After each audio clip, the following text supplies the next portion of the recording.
अस्सलाम वालेकुम स्टूडेंट्स, चांदकी lecture in English in higher education department MK preparations के प्लेटफॉर्म से मैं आपसे मुखातिब हूं और अल्हम्दुलिल्लाह इंग्लिश ग्रामर की कामयाब सीरीज के बाद एमके प्रिपरेशंस के प्लेटफॉर्म से हम इंग्लिश लिटरेचर की सीरीज का हमने आगाज कर दिया है और इसमें इंग्लिश लिटरेचर ग्रीक से हम स्टार्ट करेंगे और ऑनवर्ड मॉडर्न, पोस्ट मॉडर्न और साउथ एशियन लिटरेचर तक हर वो चीज कवर करने की कोशिश करेंगे जो पेपर पॉइंट ऑफ व्यू से बहुत अहम है। अगर आप किसी भी पब्लिक सर्विस कमीशन में अगर आप तैयारी करना चाहते हैं, फॉर एग्जांपल आप PPSC English lecturer, English instructor या एसएसटी की, एजेकेपीएससी, केपीपीएससी, एसपीएससी, बीपीएससी, एफपीएससी, किसी भी पब्लिक सर्विस कमीशन के थ्रू अगर आप lecturer English, instructor English, assistant professor English या एसएसटी इंग्लिश की तैयारी कर रहे हैं तो ये लेक्चर सीरीज इंशाल्लाह बहुत बेनिफिशियल होगी आप लोगों के लिए, क्योंकि इन लेक्चर्स को हमने इस तरह से डिजाइन किया है कि इसके अंदर मैक्सिमम जो कॉन्सेप्ट्स के साथ साथ इंफॉर्मेशन है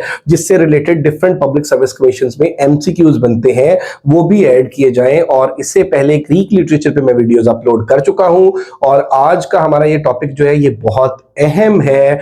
आज हम डिस्कस करेंगे प्रोलॉग टू कैंटरबरी टेल्स और क्योंकि ये सारी की सारी बुक जो है इसमें 30 कैरेक्टर्स हैं और उन सब का अहाता करना एक लेक्चर के अंदर मुश्किल था, इसलिए इसकी कंटिन्यूटी में मैं सेकंड और थर्ड लेक्चर भी अपलोड करूंगा।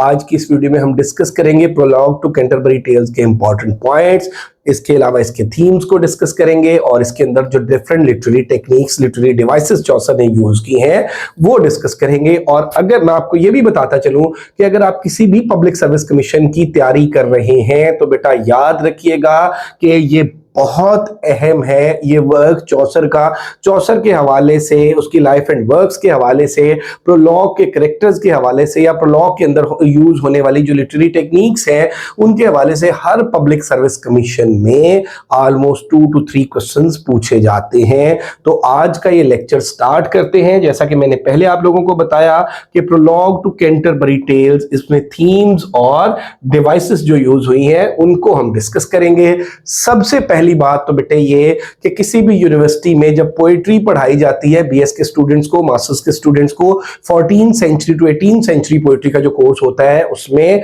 जो पहला राइटर पढ़ाया जाता है वो चौसर पढ़ाया जाता है। चौसर को हम इंग्लिश पोएट्री का, क्योंकि चौसर ने इंग्लिश पोएट्री को एक फॉर्म दी है बाकायदा, इससे पहले जो एंग्लो सेक्सन और एंग्लो नॉर्मन एजेस हैं उनमें वो पोएट्री जो है उस तरह से फ्लरिश नहीं हुई, अब यह लिटरेचर बिल्कुल उस तरह से फ्लरिश नहीं हुआ।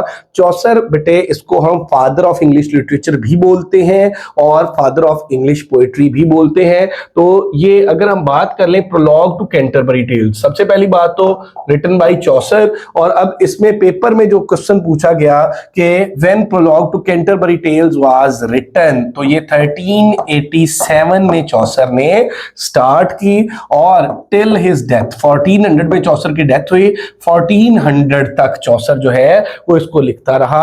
अब एक्चुअली चौसर का प्लान ये था कि वो जो 30 पिलग्रिमेज हैं जो जा रहे थे एसटी बेकेट के श्राइन पर, उनमें अब जब उन्हें रिसीव किया गया या वो जब उन्होंने क़याम किया टबर्ड इन में और उनका होस्ट हैरी बेले था, हैरी बेले ने ये सजेस्ट किया कि हर कैरेक्टर जो है वो 2 स्टोरीज जब वो जा रहे हैं तब नरेट करेगा और 2 स्टोरीज वापसी पे। तो 30 कैरेक्टर्स थे and the actual plan of Chaucer was to write 120 stories. Chaucer कितनी स्टोरीज लिखना चाहता था अपने 30 कैरेक्टर्स की? 120 स्टोरीज। अब 120 में से चौसर ने जो टोटल स्टोरीज लिखी वो 24 है। वो कितनी है? 24 स्टोरीज है और उन 24 स्टोरीज में से 22 स्टोरीज जो है वो कंप्लीट है और 2 स्टोरीज जो है वो इनकम्प्लीट है। अब यहां पे एक दफा पेपर में क्वेश्चन पूछा गया कि how many lines are there in prologue to Canterbury Tale. बेटा याद रखिएगा बड़ा टेक्निकल क्वेश्चन है कि जब प्रोलॉग टू कैंटरबरी टेल्स की बात हो रही है ना, प्रोलॉग, यहां पे प्रोलॉग के अंदर कितनी लाइंस है? There are 858 lines. प्रोलॉग के अंदर कितनी लाइंस है? और ये सारी एमसीक्यूज के हवाले से बड़ी इंपॉर्टेंट इंफॉर्मेशन है। प्रोलॉग के अंदर जो लाइंस है वो 858 लाइंस है। और अगर हम कैंटरबरी टेल्स की बात कर लें, ये जो टेल्स हैं इनके अंदर जो लाइंस हैं वो 17,000 है, डिफरेंट कैरेक्टर्स की जो स्टोरीज हैं। अब बेटे ये यहां पे इंफॉर्मेशन के हवाले से बात कर लें तो सबसे पहले तो हम ये कहेंगे कि prologue was written, Chaucer started writing prologue to Canterbury Tales in 1387 1797, ठीक है, and it is the representative work of English poetry. The actual plan of Chaucer was to write 120 stories, but unfortunately till his death he only could write 24 stories, और उन 24 में से जो 22 है वो complete है और 2 जो है वो इनकम्प्लीट है, और जो लाइंस है प्रोलॉग की वो 858 लाइंस है. कैंटरबरी टेल्स की जो टेल्स है उनकी जो लाइंस है वो 17,000 है. इसलिए परेशान नहीं होना कि कहीं पे 858 लिखा हुआ है और कहीं पे 17,000 लिखा हुआ है. अब बेटे देख लें, the Canterbury Tales was written by Geoffrey Chaucer, often called the father of English literature. ये भी अक्सर क्वेश्चन पूछा जाता है, who is called the father of English literature, या ये पूछा जाता है who is called the father of English poetry. तो चौसर को मेरा बेटा फादर ऑफ इंग्लिश लिटरेचर भी बोला जाता है और फादर ऑफ इंग्लिश पोइट्री भी बोला जाता है, और चौसर को ड्राइडन ने फादर ऑफ इंग्लिश पोइट्री कहा. यह भी एक दफा पेपर में पूछा जा चुका है, who called Chaucer father of English poetry. अब it was written in the late 14th century, around 1387 to 1400. Chaucer choose to write. अब ये कि जो प्रोलॉग टू कैंटरबरी टेल है उसकी जो लैंग्वेज है वो क्या थी, तो बेटा ये मिडल इंग्लिश में लिखी गई है, which was the common language of the people instead of Latin और फ्रेंच. और यहाँ पे अगर हम बात करेंगे, अगर आप मेरा लेक्चर देखेंगे एंग्लो नॉर्मन वाला, तो वहां पे एंग्लो नॉर्मन की जो लैंग्वेज है वहां पे मैंने डिटेल से बताया हुआ है. फ्रेंच, लैटिन और English at a time 3 different languages वहां पर चल रही थी. तो चौसर ने मिडल इंग्लिश में प्रोलॉग टू कैंटरबरी टेल्स को लिखा. अब इसके बाद जी, the prologue is written in iambic pentameter. Prologue किसमें लिखी गई? इयाम्बिक पेंटामीटर में लिखी गई, एंड राइमिंग कपलेट्स. किसमें? इयाम्बिक पेंटामीटर और राइमिंग कपलेट्स में. और ये पेपर पॉइंट ऑफ व्यू से बहुत इंपॉर्टेंट है, a poetic form known as heroic couplet. ये इयाम्बिक पेंटामीटर और राइमिंग कपलेट को हम क्या करते हैं कि हीरोइक कपलेट भी बोलते हैं. A group of pilgrims is gathering to go on pilgrimage to Canterbury to visit the shrine of Saint Thomas Becket. अब वो जो 30 क्या थे पिलग्रिम्स थे, वो कहां पर जा रहे थे? वो जा रहे थे बेटा सेंट थॉमस, एसटी बेकेट भी लिखा होता है, फुल नेम है सेंट थॉमस बेकेट के श्राइन पर. और उसके बाद देख लें दी, the general prologue introduces and describes each of the pilgrims before the tales begin. Prologue में हमारे पास क्या है? प्रोलॉग में हमारे पास एक्चुअली उन 858 लाइंस में उन करेक्टर्स का जो इंट्रोडक्शन है वो चौसर ने दिया है. और चौसर ने अपने उन करेक्टर्स के थ्रू जो सोशल क्लासेस हैं, जो सोशल हायरार्की है, वो हमें दिखाई है. अगर नाइट से ऑनवर्ड हम सारे कैरेक्टर्स को देखते हैं तो हमें सोसाइटी के अंदर मौजूद डिफरेंट जो क्लासेस हैं वो बहुत बेहतरीन अंदाज में चौसर ने उन्हें प्रेजेंट किया है. और साथ में आपको ये भी बताता चलूं कि जब हम 14th सेंचुरी की बात करते हैं और हम रियलिज्म की बात करते हैं, तो बेटे ये जो प्रोलॉग टू कैंटरबरी टेल है, it is considered the art gallery of 14th century. और उसके बाद Chaucer shows their appearance. Chaucer ने अब कैरेक्टर्स का, इसमें एक और बात के कैरेक्टर्स के हवाले से बच्चे पूछते हैं कि सर इसके कैरेक्टर में हमने क्या क्या याद रखना है, क्या क्या तैयार करना है, पेपर पॉइंट ऑफ व्यू से क्या इंपॉर्टेंट है. तो बेटा कैरेक्टर की अपीयरेंस है, उनका सोशल स्टेटस है, उनकी पर्सनैलिटी है, उनकी वैल्यूज है. और अक्सर जो है चौसर ने इन कैरेक्टर्स के ऊपर सिटायर किया है, और उस सिटायर के जरिए ही चौसर ने जो है वो चर्च के अंदर होने वाली करप्शन भी दिखाई है. वो जो एक्लेसियास्टिकल फिगर्स हैं उनको भी मेरा बेटा चौसर ने प्रेजेंट किया है. उसके बाद आप देख लें जी, चौसर यूजेस सिटायर. अब चौसर ने सिटायर का बड़ा एक्सेसिव यूज किया, स्टायर को यूज किया. क्यों यूज किया चौसर ने स्टायर को? To expose the flaws, corruption and hypocrisy in the medieval society, especially in the church. कि चर्च के अंदर जो करप्शन हो रही थी, चर्च के अंदर मेरा बेटा जो फ्लॉज थे, जो हिपोक्रेसी थी, उन सबको एक्सपोज किया चौसर ने by using the technique of satire. और उसके बाद the prologue gives insight to 14th century English society. जैसे कि मैंने आपको बताया कि उन करेक्टर्स के थ्रू हमें वो जो 14th सेंचुरी है उसकी पूरी एक पिक्चर जो है वो ड्रा कर दी चौसर ने. और उसके बाद ये 14th सेंचुरी की वैल्यूज, प्रोफेशन और उनकी एवरीडे लाइफ. और इसके बाद it reflects both diversity and moral complexity of the people at the time. तो ये जब हम बात करते हैं ना चौसर के आर्ट ऑफ कैरेक्टराइजेशन में और इसके थीम्स में, तो ये सारी चीजें मेरा बेटा इसमें कवर हो जाती हैं। अब अगर थीम्स इन प्रोलॉग की बात कर लें, प्रोलॉग के अंदर जो थीम्स है, सोशल सिटायर एंड हियरार्की है, करप्शन इन द चर्च है, अपीयरेंस वर्सेस रियलिटी है, ह्यूमन नेचर एंड मोरालिटी या मॉरल वैल्यूज है, और उसके बाद पिलग्रिमेज एज अ मेटाफर है, और स्टोरी टेलिंग एंड पर्सपेक्टिव है। तो वन बाय वन सबको हम डिस्कस करते हैं। सबसे पहले बेटे के सोशल सिटायर एंड हियरार्की। मैंने आपको बताया कि चौसर ने अपने कैरेक्टर्स के थ्रू डिफरेंट प्रोफेशंस दिखाए हैं हमें उस टाइम के, और उसने वो जो सोशल हियरार्की है, वो जो एलीट है, वो जो मिडिल क्लास है, वो जो लोअर क्लास है, वो सारी की सारी क्लासेस जो है चौसर ने अपनी बुक में हमें दिखाई। Chaucer presents a wide cross section of the medieval society from knight and prioress to miller and ploughman. के चौसर ने उस सोशल हियरार्की के टॉप से बॉटम तक, knight and prioress to miller and ploughman, हमें सब कुछ जो है वो दिखाया। The prologue reflects the rigid class structure. लॉ क्या करती है? Reflects the rigid class structure of the time but also subtly critics it by showing contradiction with in each character. अब वो जो इंडिविजुअल लेवल पे कैरेक्टर्स के अंदर कंट्राडिक्शन है वो भी, और जो कलेक्टिव एक वो सोशल हायरार्की है वो भी, this satirical approach can expose the absurdity, inequalities and injustice inherent in how societies organize themselves, particularly through class distinction, wealth disparities and other forms of social satisfaction। ये बेटा आप देख लें कि चौसर ने सेटायर यूज करते हुए ये सारी की सारी चीजें जो है प्रोलॉग टू कैंटरबरी टेल में दिखाई। और ये जो सोशल हायरार्की है, क्लास डिफरेंस है, ये जो सोशल क्लासेस हैं, ये मेरा बेटा एक मेजर थीम है प्रोलॉग टू कैंटरबरी टेल्स का। Corruption in the church, most important point, कि वो जो एक्लीजियास्टिकल फिगर्स, एक्लीजियास्टिकल होता है मेरा बेटा people who were related to church, ठीक है। तो यहां पे करप्शन जो है in the church, many religious figures like monk को देख लें, फ्रायर को देख लें, पार्टनर को देख लें एंड समनर को देख लें, और portrayed as hypocrites and exploit their positions for the personal gain।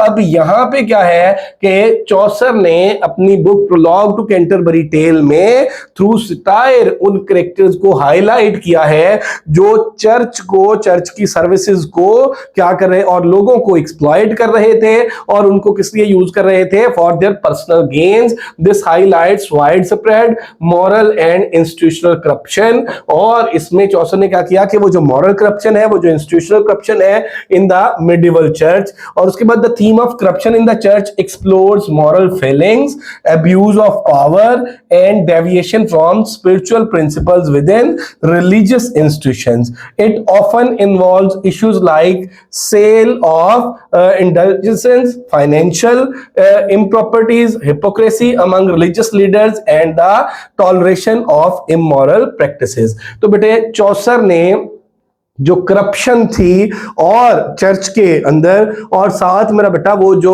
Religious characters थे on the name of religion, वो अपने पर्सनल गेन्स के लिए किस तरह से लोगों को एक्सप्लॉइट कर रहे थे, किस तरह से अपने ओहदों पे, किस तरह से अपने ओहदों का मिसयूज कर रहे थे, अपनी पावर का मिसयूज कर रहे थे, चर्च की पावर का मिसयूज कर रहे थे। ये सारी की सारी चीजें चौसर ने दिखाई हमें प्रोलॉग टू कैंटरबरी टेल्स में। उसके बाद अपीयरेंस वर्सेस रियलिटी। आपको पता है कि जब हम आयरनी की बात करते हैं तो आयरनी वो लिटरेरी डिवाइस है, वो टेक्निक है जो डिपिक्ट करती है कंट्रास्ट को, appearance versus reality. Chaucer often contrast how a character appears with what they truly are, ठीक है। अब चौसर ने दिखाया कि कैरेक्टर जो है वो किस तरह के थे और किस तरह के नजर आने की कोशिश करते थे। फॉर एग्जांपल द पार्टनर, अगर हम किसकी बात कर लें, पार्टनर की बात कर लें। आगे चल के बेटे जब हम कैरेक्टर्स को डिस्कस करेंगे ना, तो इंडिविजुअल, हर इंडिविजुअल कैरेक्टर्स में आपको मैं उसकी कैरेक्टरिस्टिक्स बताऊंगा।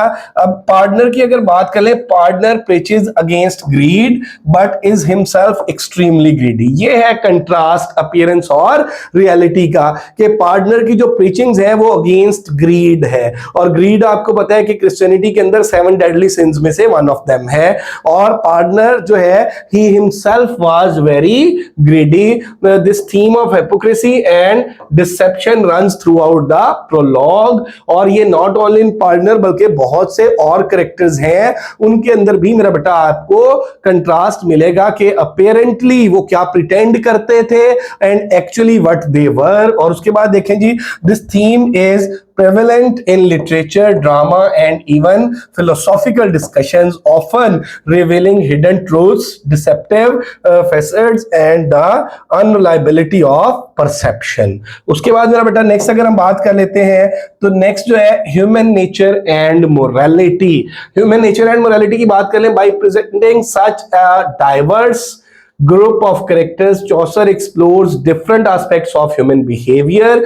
अब वो जो कैरेक्टर्स थे ना, उन कैरेक्टर्स को वो जो एक मतलब सोसाइटी के डिफरेंट जो लेवल्स हैं उनसे जो कैरेक्टर्स लिए गए थे, उनका मकसद जो है वो ये दिखाना था चौसर का कि भाई किस तरह से जो कैरेक्टर्स की क्लास में डिफरेंस है, उनके बिहेवियर किस तरह से डिफरेंट है, बोथ गुड और bad, from the knight's honour to reeve's cunning. Knight की ऑनर से लेके रीव की कनिंग तक मेरा बेटा चौसर ने सारा कुछ दिखाया। The pilgrims reflect the moral complexity of real people.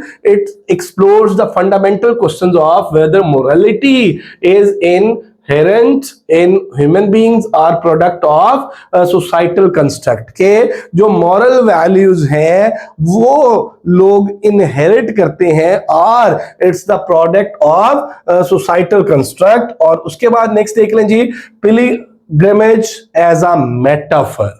Pilgrimage as a metaphor बेटे, the literal journey to Canterbury Tales also represents a spiritual journey। क्योंकि वो क्या करने जा रहे थे बेटे, वो एक्चुअली अपनी जियारतों के लिए जा रहे थे।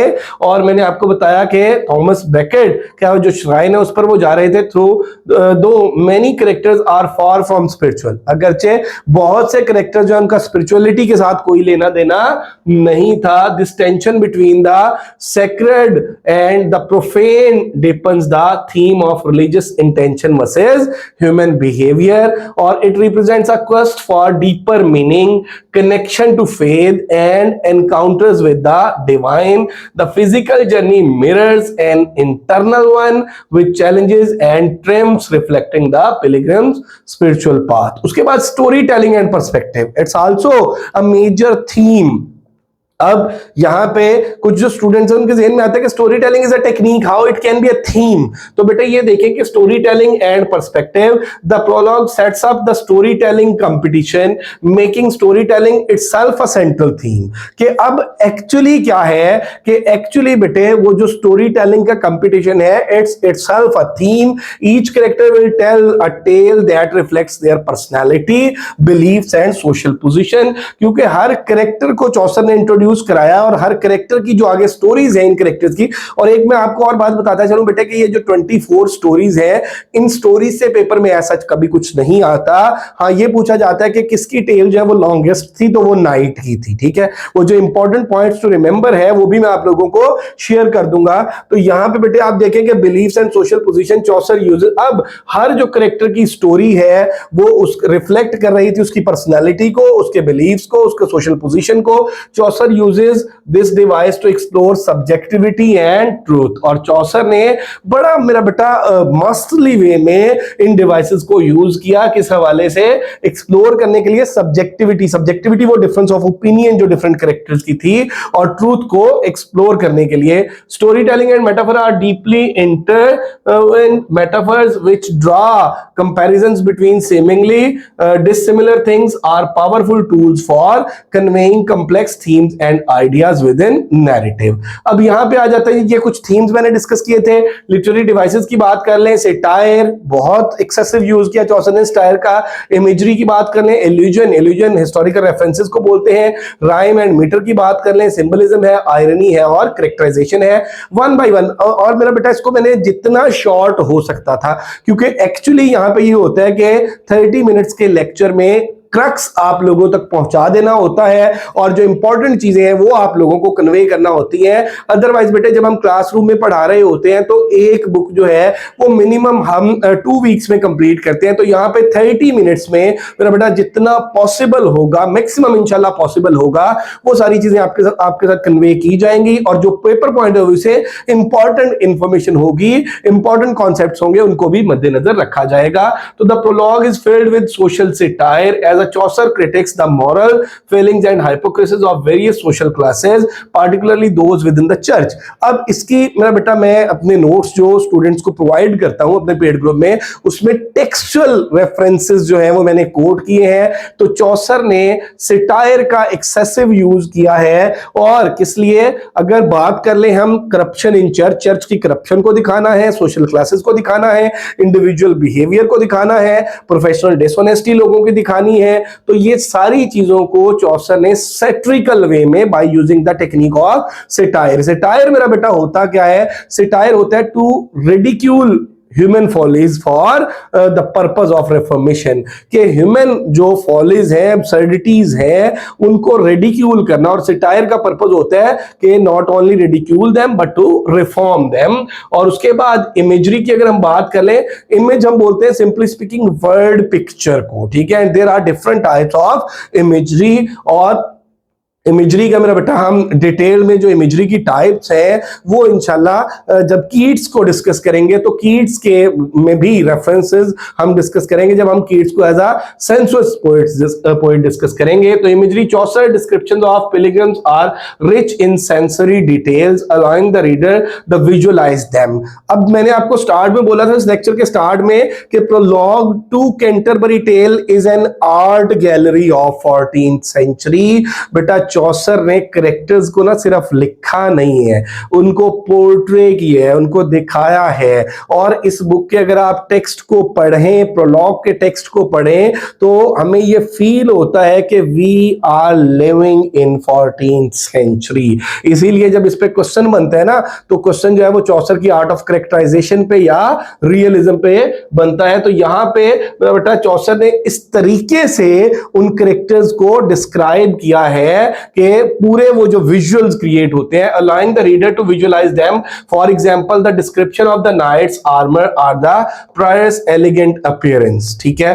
अब अगर हम नाइट की बात कर लें, तो नाइट का जब कैरेक्टर में डिस्कस करूंगा ना बेटे, तो आप देखिएगा कि नाइट के कैरेक्टर को जब हम उसकी डिस्क्रिप्शन, जब हम उसके कॉस्ट्यूम को देखते हैं, उसकी कैरेक्टरिस्टिक्स को देखते हैं, उनके ट्रेड्स को देखते हैं, तो आपके जहन में वो पूरे का पूरा नाइट का विजुअल क्रिएट होगा, और फिर आपको पता लगेगा कि हाँ भाई जो ये कैरेक्टर पोर्ट्रे किया गया है, इस कैरेक्टर को वाकई ही ब्रेवरी से, शिवलरी से, फ्रीडम से, इन सारी चीजों से इसका कनेक्शन होना चाहिए, लगाव होना चाहिए। और इसी तरह से अगर हम प्रायरस की बात कर लें, तो प्रायरस का वो जो उसने मतलब पहना हुआ था उसके गले के अंदर, जिसपे एक वो तहरीर लिखी हुई थी, मोर विंसेंट ओमेना लव कंक्यर्स ऑल। और उसके बाद इसी तरह से अगर हम बात कर लें बेटे वाइफ ऑफ बैथ की, तो वाइफ ऑफ बैथ को बड़ा ब्यूटीफुल वे में चौसर ने उसके वो जो गैप टीथ है उनको बयान किया। तो उसके बाद इल्यूजन की अगर हम बात कर लें, Chaucer alludes to classical and religious figure and text enriching the narrative and adding depth his character. अब चौसर के ऊपर मेरा बेटा जो इन्फ्लुएंस था ना, अगर चौसर के वर्क्स की हम बात करें, तो इस work can be divided in 3 different ages, Italian है, फ्रेंच है और इंग्लिश है। इसके ऊपर जो ज्यादा वो था मेरा बेटा इन्फ्लुएंस था, वो इसका दांते का, पेट्रार्क का और बोकेशियो का था। तो यहां पे बेटे बड़े सारे जो रेफरेंसेस हैं वो कहां से लिए गए हैं, वो इन राइटर से लिए गए हैं। और चौसर की अप्रोच जो है वो चूंकि ह्यूमनिस्टिक थी, और मैं आपको बता दूं कि मिड 13th सेंचुरी इटली के अंदर जो है वो रेनेसा मूवमेंट स्टार्ट हो चुकी थी, और उसमें भी, और उसका जो क्रक्स था रेनेसा का, वो भी उसको हम ह्यूमनिस्टिक मूवमेंट भी बोलते हैं। उसके बाद राइम एंड मीटर पे आ जाएं, तो the prologue is written in rhyming couplets and iambic pentameter which gives it a musicality and flow. तो ये ऑब्जेक्टिव के हवाले से आपने याद रखना है कि भाई चौसर ने क्या किया है, जो प्रोलॉग लिखी है वो राइमिंग कपलेट्स में, इयाम्बिक पेंटामीटर में लिखी है। Symbolism, the pilgrimage itself can be seen as a symbol of spiritual journey while changing seasons, और also carry symbolic weight representing rebirth and renewal. Chaucer जो है वो बात करते हैं मेरा बेटा, स्टार्ट जब करते हैं ना तो वो अप्रैल से, ठीक है, अप्रैल की बात करता है कि और अप्रैल को ना मेरा बेटा उसने बड़ा फ्रेश और सिंबल ऑफ लाइफ और इस तरह से, और इसी तरह से जब वो बात करता है इसकी नाइट के सन की, तो उसमें उसने बात की है कि as fresh as the month of May. तो मैं आपको बताता चलूं बेटा कि अप्रैल की वो जो लाइंस है ना अप्रैल से, वो या प्रोलॉग टू कैंटरबरी टेल्स जो है वो स्टार्ट हो रही है, या फिर आगे चल के हम पढ़ेंगे टीएस एलियट की वेस्टलैंड, और वेस्टलैंड में जो है वो अप्रैल उस तरह से बयान किया गया कि वो क्रूएलेस्ट मंथ है, और यहां पे जो है इसकी कॉनोटेशन डिफरेंट है। और इसके बाद देख लीजिए irony, Chaucer frequently uses irony to highlight the gap between appearance and reality. ऊपर मैंने एग्जांपल भी दी, for example he might describe characters with exaggerated praise while subtly hinting their flaws as seen in the description of the monk और the fryer.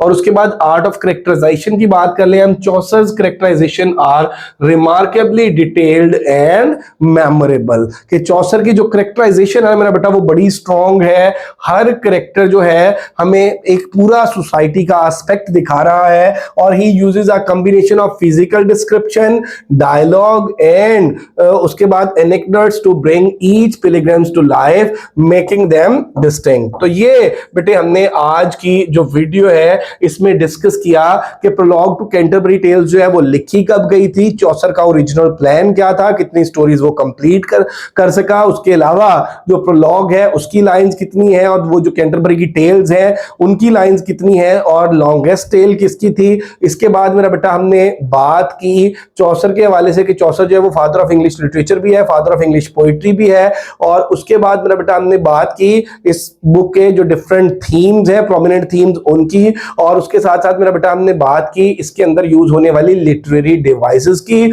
तो hope so मेरा बेटा आप लोगों को ये लेक्चर समझ आया होगा, और अगर अभी तक आप लोगों ने हमारा चैनल एमके प्रिपरेशन सब्सक्राइब नहीं किया तो जरूर सब्सक्राइब कर लें, और बेल आइकॉन प्रेस करना मत भूलिएगा ताकि हमारी आने वाली वीडियोस का नोटिफिकेशन आप तक पहुंचता रहे। Thank you very much, stay blessed, Allah Hafiz.